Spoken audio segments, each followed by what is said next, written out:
संत रामपाल जी महाराज के सानिध्य में सतलोक आश्रम पिपली कुरुक्षेत्र में 3 दिवसीय दिव्य धर्म यज्ञ दिवस 26 से 28 नवंबर तक मनाया जा रहा है। आज रविवार को पहले दिन लाखों की संख्या में श्रद्धालुओं ने भाग लिया। आश्रम सेवादार पुरुषोत्तम दास, ट्रस्ट सेवादार रोशन दास व आश्रम के मीडिया प्रभारी संजीव दास ने बताया कि इस 3 दिवसीय समागम में प्रतिदिन परमेश्वर कबीर साहब जी के 5वें वेद सूक्ष्म वेद का 3 दिवसीय अखंड पाठ, संत रामपाल जी महाराज द्वारा 24 घंटे निःशुल्क नाम दीक्षा, 3 दिवसीय अखंड भंडारा, रक्तदान शिविर, दहेज मुक्त सामूहिक रमैणी विवाह कार्यक्रम, विशाल सत्संग समारोह आयोजित किए जाएंगे। उन्होंने बताया कि यह समागम देश विदेश में 10 अलग अलग सतलोक आश्रमों में भी आयोजित किया जा रहा है। इस 3 दिवसीय कार्यक्रम के पहले दिन लाखों श्रद्धालुओं की मौजूदगी में अखंड पाठ आरंभ हुआ। सभी श्रद्धालुओं ने नतमस्तक होकर माथा टेका और पाठ का श्रवण किया। आश्रम परिसर में आयोजित रक्तदान शिविर में 500 से अधिक श्रद्धालुओं ने रक्तदान भी किया। रक्तदाताओं में रक्तदान करने को लेकर खासा उत्साह नजर आया। गौरतलब है कि इस 3 दिवसीय कार्यक्रम में भाग लेने पहुंचे सभी श्रद्धालुओं के रहने खाने की व्यवस्था आश्रम में ही रहेगी। श्रद्धालुओं को रेलवे स्टेशन व बस स्टैंड इत्यादि स्थानों पर छोड़ने व लेकर आने की व्यवस्था आश्रम द्वारा की गई है। पिपली स्थित सतलोक आश्रम में आयोजित 3 दिवसीय कार्यक्रम पूरे देश में 10 अन्य जगहों पर भी आयोजित किया जा रहा है। इसके अलावा नेपाल व अन्य कई देशों में भी संत दिव्य धर्म यज्ञ दिवस मनाया जा रहा है। आश्रम परिसर में पहुंचे श्रद्धालुओं के लिए ठंड को ध्यान में रखते हुए गर्म बिस्तरों की भी पूरी व्यवस्था की गई है। इतना ही नहीं, उनके मोबाइल फोन चार्ज करने के लिए भी चार्जिंग जोन बनाया गया है। आज पहले दिन पहुंचे लाखों श्रद्धालुओं के लिए अटूट भंडारा जारी रहा। सेवादारों ने पूरे सेवा भाव से श्रद्धालुओं को भंडारा करवाया। आपको बता दें कि सतलोक आश्रम में श्रद्धालुओं के मार्गदर्शन हेतु लगाई गई प्रदर्शनी भी आकर्षण का केंद्र बनी हुई है। इस प्रदर्शनी के माध्यम से जहां कबीर जी, गरीबदास जी, संत रामपाल जी महाराज की शिक्षाओं और उनके दिखाए मार्ग पर चलने के लिए प्रेरित किया जा रहा है, वहीं धर्म और अध्यात्म से जुड़े अनेक प्रश्नों का निवारण करने में भी ये प्रदर्शनी काफी सहायक साबित हो रही है। सभी श्रद्धालु पाठ का श्रवण करने के साथ साथ इस प्रदर्शनी का भी अवलोकन कर रहे हैं। सर, सतलोक आश्रम पिपली में 3 दिवसीय दिव्य धर्म यज्ञ की शुरुआत हुई है, क्या जानकारी देंगे दिव्य धर्म यज्ञ के बारे में? दिव्य धर्म यज्ञ कबीर परमात्मा ने एक लीला करी थी और यहाँ के जो नकली पंथ और न संत हैं जो उन्होंने कबीर साहब के ज्ञान को दबाने का प्रयत्न बहुत किया और उनको लज्जित करना, नीचा दिखाना, उसका भी बहुत प्रयास किया। इसी में से एक शेख तकी नाम का जो सिकंदर बादशाह का धर्मगुरु था, मुसलमानों का धर्मगुरु था पूरे समाज का, उसने एक षड्यंत्र रचा कि कबीर परमात्मा को नीचा दिखाना है। झूठी चिट्ठियां बांट दी और इतनी चिट्ठियां बांट दी, चिट्ठी में लिखा, ये लगभग 600 वर्ष पूर्व की बात है, 625 वर्ष पूर्व की। चिट्ठी में लिखा कि कबीर जुलाहा जो है वो आज भंडारा देगा और भंडारे में असरफी भी साथ मिलेगी। एक बार खाना खाएंगे तो एक असरफी भी मिलेगी और दोहर मिलेगी। दोहर बोलते थे उसको, कपड़े की बहुत कमी थी जब, तो दोहर मिलेगी और एक असरफी मिलेगी और भंडारा मिलेगा और 3 दिन भंडारा चलेगा। तो ऐसी चिट्ठियां बांट दी। तो कबीर परमात्मा लीला कर रहे थे उस टाइम यहाँ धरती पर। वो एक अपनी झोपड़ी में रहते थे। रविदास जी भी उनके साथ थे उस टाइम। तो रविदास जी घूमने गए बाहर, तो वहां जाकर के वो कहते भी ये लोग इतने कहां से आए? 18 लाख लोग वहां इकट्ठे हो रहे थे। तो वो कहते भी ये क्या प्रोग्राम है? कहते जी ये तो भंडारा दिया है ना, कबीर साहब ने भंडारे की चिट्ठियां बांटी हुई हैं, उसमें आए हम। कहता भी कबीर साहब ने भंडारा कब कहा, कब चिट्ठी दी? कहता हाँ, आपको पता ही नहीं? सभी यहाँ भंडारे में आए लोग, 18 लाख लोग यहाँ पे आए हुए हैं और भंडारा चल भी रहा है। तो रविदास जी वापिस चले गए, जाकर के बताने लगे कि ऐसे ऐसे परमात्मा आपके साथ कोई ऐसा, उन्होंने एक पाखंड रचा है आपको नीचा दिखाने के लिए कि कबीर साहब भंडारा देगा, असरफी देगा, दोसर देगा, चिट्ठियों में लिखा हुआ ऐसे। तो कबीर साहब बोले भाई वो तो परमात्मा से लीला कर रहे थे कि आज रात को निकल जाएंगे यहाँ से, भाई ये तो हमारे को लज्जित करने के लिए प्रयत्न कर रहे। 52 कसनियां अकेले शेख तकी ने कबीर साहब को दी थी, 52 बार नीचा दिखाने के लिए। तो कबीर परमात्मा ने ये जब उनको बोला, इतने में सिकंदर बादशाह हाथी पर, जैसे पहले राजा हाथी पर ही चलते थे, अब हेलीकॉप्टर में चलते हैं या अन्य साधन से, कारों में। तो सिकंदर बादशाह को वहां पता चला कि ऐसे कबीर साहब का भंडारा था और वहां पर इतने लोग आए हैं और कबीर साहब वहां पे नहीं है। तो वो उनको गुरु मान चुके थे और उनका वो शेख तकी दोबारा से कबीर साहब के बारे में उल्टा सीधा बोल करके फिर उसको उल्टी राह पे लगा देते थे। तो जब वो वहां आए झोंपड़ी पे, तो कुंडा खलवाने की कोशिश करी, किवाड़ खड़काए, तो कबीर साहब बोले, भाई कौन है आप? हम अपने घर में बैठे, आराम से बैठे रहने दो हमारे को। तो कहता है, परमात्मा आप अपने आप को कैसे छुपा सकते हो? आप अपने आप को छुपा नहीं सकते, आपकी लीला हम देख रहे हैं, बाहर पर इतना अच्छा भंडारा चल रहा है, आप बाहर आइए, कुंडा खोलिए। तो कबीर साहब बाहर आए और राजा के जितने ठाठ होते हैं उसके हिसाब से कबीर साहब को अपने हाथी पे बिठाया। ऊपर उसके चमन हो रहा है, ऊपर एक बनाया होता था बहुत बढ़िया हाथी के ऊपर बैठने का साधन था, तो उस पे चमन हो रहा है और फूल बरसाए जा रहे हैं। परमात्मा की इस लीला को देख करके बताते हैं आकाश से भी फूल बरसाए गए। और सिकंदर बादशाह ने कहा कि परमात्मा आप ये हमारे को नहीं बहका सकते, आप देखिए जाकर के अपनी लीला जो आप कर रहे हो वहां पर।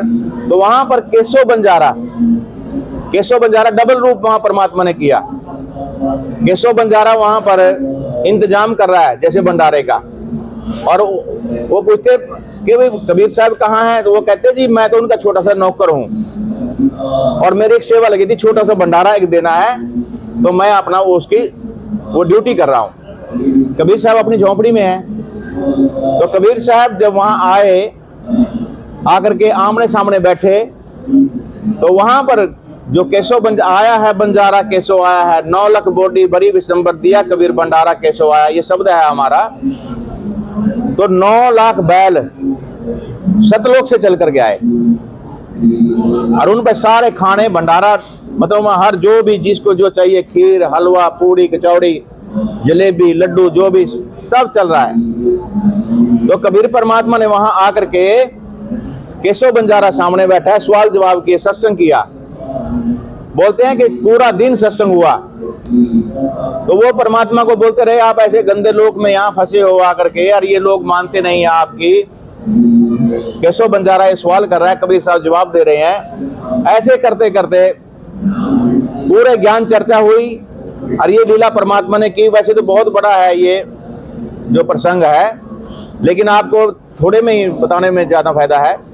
तो उसके बाद अब वो 3 दिन भंडारा चला और वैसे ही सब अशरफी एक दी गई सबको, और कबीर साहब झोपड़ी में रहते थे। और जब वहां से वो भंडारा पूरा हुआ तो उसके बाद बताते हैं वहां पे जमुना चलती थी एक भर के, जमुना का पानी जो ओवरफ्लो चल रहा था वो डाउन आ गया, और वो बैल जब जाने लगे वहां से तो वो पानी बिल्कुल जैसे घुटनों तक पानी आ गया, थोड़ा थोड़ा पानी चलने लगा उसमें।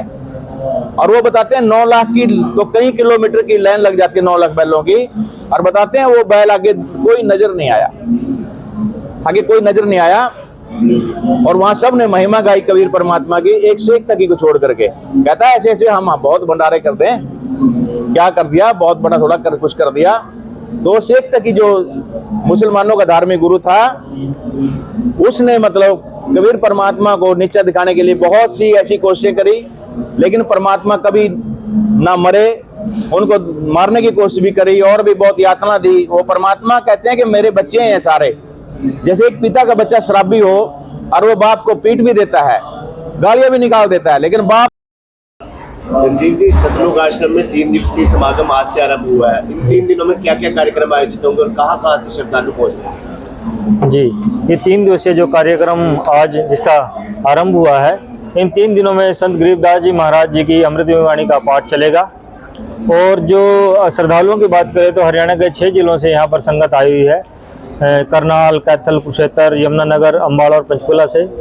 इस 3 दिवसीय समागम में 3 दिन जो है भंडारा चलेगा, जिसमें देसी घी का लड्डू जलेबी हैं, सारा खाना जो है देसी घी में तैयार किया जा रहा है। श्रद्धालुओं के रहने की, खाने की व्यवस्था कर ली गई है। जैसे कि सर्दी का मौसम है, इसको देखते हुए रजाई और गद्दों की पूरी व्यवस्था आश्रम में कर ली गई है। जो भी श्रद्धालु बसों से या आसपास के जो ज़िले हैं उनसे रेल के माध्यम से आ रहे हैं, ट्रेन के माध्यम से, तो उनको लाने और लेकर आने और छोड़ने की व्यवस्था आश्रम द्वारा की गई है। इन 3 दिनों में एक जो है आश्रम द्वारा एक जो मुहिम चलाई जा रही है सामाजिक सुधार की गुरुदेव जी के द्वारा, उसकी प्रदर्शनी लगाई गई है, जिसको कि आपसे हम प्रार्थना करते हैं कि अपने चैनल के माध्यम से उस प्रदर्शनी को दिखाएं। और इसके अलावा दहेज मुक्त शादियाँ जो है यहाँ पर होंगी, उनका आयोजन किया जाएगा और रक्तदान शिविर का भी आयोजन किया जाएगा। संभावना है लगभग कितने श्रद्धालु इन 3 दिनों में आश्रम परिसर में पहुंचेंगे? हाँ जी, लाखों की संख्या में श्रद्धालु हर बार आते हैं। इस बार उम्मीद है कि बढ़ चढ़कर श्रद्धालु इस समागम में हिस्सा लेंगे। यहाँ पर जो है संत रामपाल जी महाराज जी का जो 28 तारीख को सत्संग होगा, उस सत्संग के माध्यम से गुरुदेव जो है पूर्ण परमात्मा के बारे में जानकारी देंगे, किस तरह से हम यहाँ पर इस काल के लोक में फंसे हैं और कैसे हम यहाँ से अपने निज धाम सतलोक जा सकते हैं, उसकी पूर्ण जानकारी जो है सत्संग के माध्यम से सदगुरुदेव जी देंगे।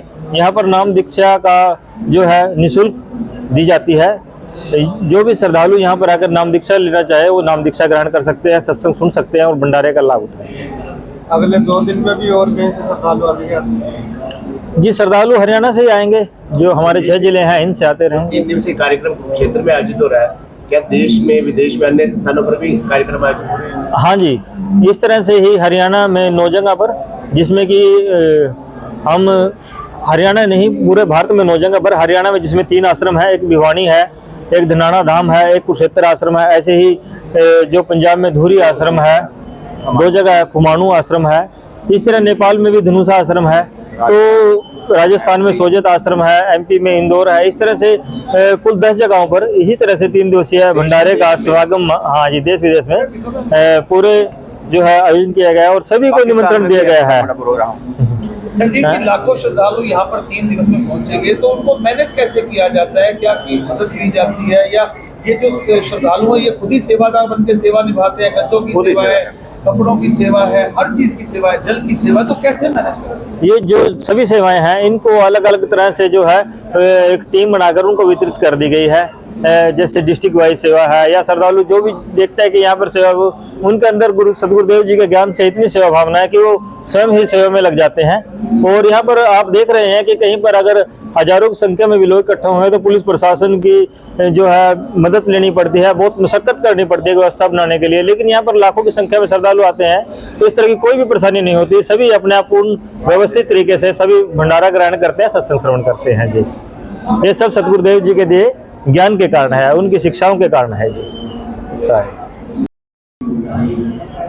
संत रामपाल जी महाराज के मार्गदर्शन में सतलोक आश्रम द्वारा एक से बढ़कर एक जो है जनहित कार्य किए जा रहे हैं, उसके बारे में क्या कहना चाहेंगे? हम ये बताना चाहेंगे, संत रामपाल जी महाराज पृथ्वी के ऊपर आज पूर्ण संत हैं। उनके अलावा कोई पूर्ण संत नहीं है। जैसे कोई आज बीमार है, किसी को कैंसर का रोग है, किसी को भूत प्रेत का रोग है, किसी तरह का भी, और किसी को शराब पीने की लत लग चुकी है, और किसी बहन बेटी को बच्चा नहीं होता, अगर वो संत रामपाल जी महाराज के शरण में आएंगे उनको सारे सुख मिलेंगे।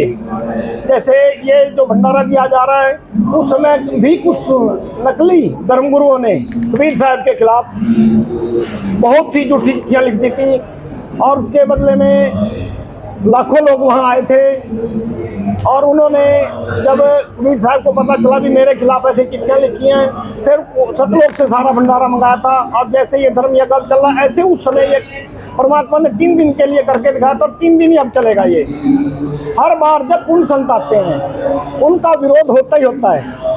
कृष्ण जी आए थे, कृष्ण जी का भी विरोध हुआ था, रामचंद्र जी आए थे, उनका भी विरोध हुआ था, उनको भी 14 साल तक जंगल में रहना पड़ा था, और कृष्ण जी को तो द्वारका नगरी बना के रहनी पड़ी थी, और उस समय उनको हम पहचान नहीं पाते। आज हम सब भाइयों से प्रार्थना करते हैं और मीडिया के सभी कर्मियों को कहते हैं भी इस ज्ञान को ज़्यादा से ज़्यादा फैलाओ, आपको इसका भी पुण्य मिलेगा। और जो नकली तो नहीं कह सकते, जो भी मीडिया कर्मियों ने या गोदी मीडिया में कहेंगे, जो बुराई संत रामपाल की प्रति बोली या जनता में दिखाई, वो सब गलत थी। और जो आज की मीडिया, ये मीडिया जो आज हमारे साथ है, ये जो सच्चाई दिखा रही है, ये सच्चाई थी। उस समय भी ऐसे ही भंडारे चलते थे और ऐसे ही नाम दिया जाता था, और ऐसे ही संसार की सभी बुराइयां खत्म की जा रही थी। अब सभी मीडिया कर्मियों का मैं धन्यवाद भी करूंगा और ऐसे ही इस मिशन को आगे बढ़ाएं। सबका सहयोग जो आपका मिला हुआ है ऐसे इसको बना करके रखें और सच्चाई को जनता तक पहुंचाएं। और जब जनता को पता चलेगा सब अपने आदमी को मोदी मीडिया को पूछेंगे भी है अभी तुमने ये ऐसा दुष्प्रचार क्यों किया था। तो ऐसे करके आप लोग जो भी हैं जितने भी सहयोगी हैं हमारे, हम आपका सबका बहुत बहुत धन्यवाद करते हैं और धन्यवाद करते रहेंगे। और आप लोग सहयोग करते रहें, आपको बहुत पुण्य मिलने वाला है इसका। तो क्या आप ब्लड डोनेट कर रहे हो और कौन सी बार बनी है? संत रामपाल जी महाराज की जो ज्ञान है उससे प्रेरित होकर हम ब्लड डोनेट कर रहे हैं। मेरा भी तीसरा टाइम है ब्लड डोनेट और हमें बहुत ही अच्छा लगता है।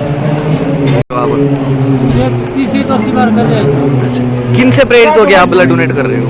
ये अपना सतगुरु रामपाल जी महाराज जी के सानिध्य डारे पाए थे जी। जो गुरु जी में जो जीव किसी दुख दर्द में जो ब्लड देते हैं जो उनके शुभ काम आते हैं जी। आपका शुभ नाम? ईश्वर दास जी। कहाँ से आए हो आप? डिस्ट्रिक्ट करनाल है जी, गाँव अमूपुर। मुकुरपुर? अमूपुर। अमूपुर, ठीक।